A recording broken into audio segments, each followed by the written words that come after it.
Post-Aristotle, Ancient Philosophy, Part 9, St. Augustine, Professor Michael Bontwin, Department of Psychology, California State University, Fresno.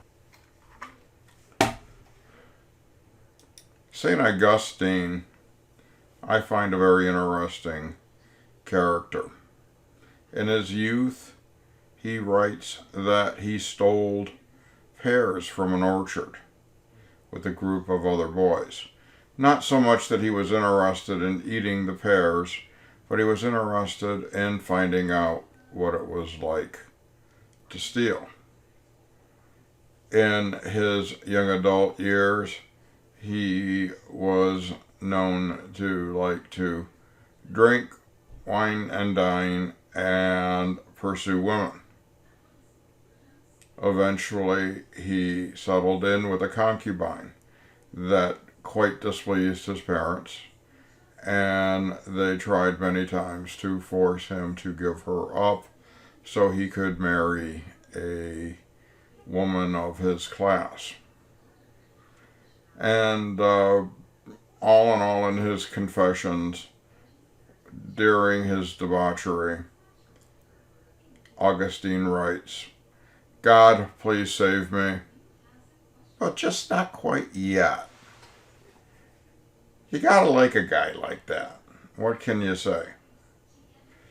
Now, once he got down to his philosophical work and his theology, he became one of the most important early Christian theologians.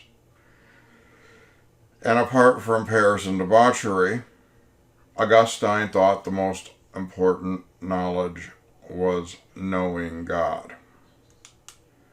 And he combines Stoicism, Neoplatonism, and Hebrew religion into Christian theology.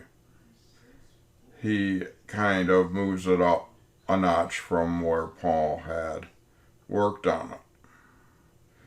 He also had a dualistic view of the universe. The body and the flesh were weak. You may have heard that expression before. My flesh is weak. The body for Augustine is sensations, the physical world.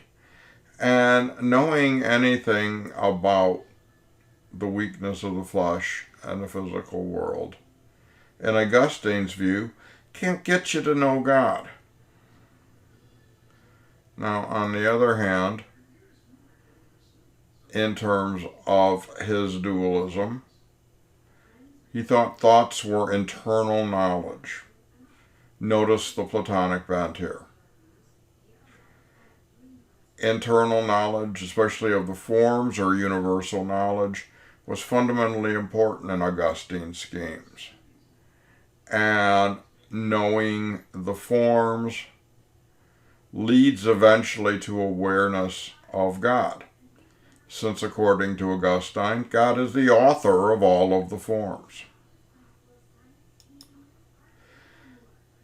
Augustine talks about free will, and basically for him free will is the idea that you can either choose or not choose to live in accordance with God's will. He moves the locus of control from outside of the human to inside of the human. And now we have control over our relationship with God.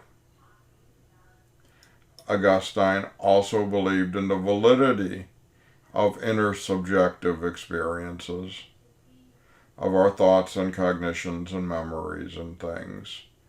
And he believed this introspection was personal communication with God.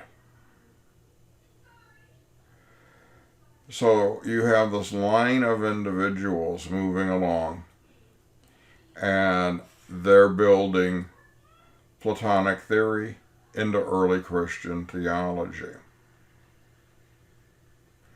We're going to bump ahead a few years here and move to a discussion of the Dark Ages and all of the things that happened then.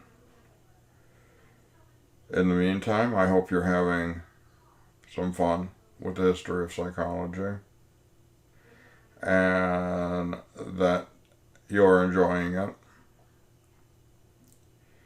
And when you have time, you'll sit down and have some deep thought about these things. But in the meantime, as Augustine would do it, before you do that, go have some fun before you settle in to your hard work, which should happen just not yet. See you next time in a history of psychology. Bye.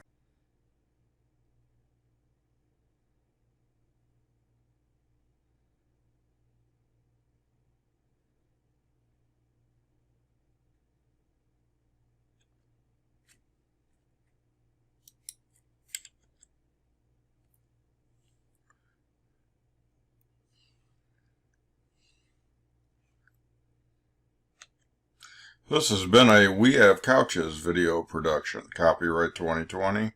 Professor Michael Botwin. All rights reserved.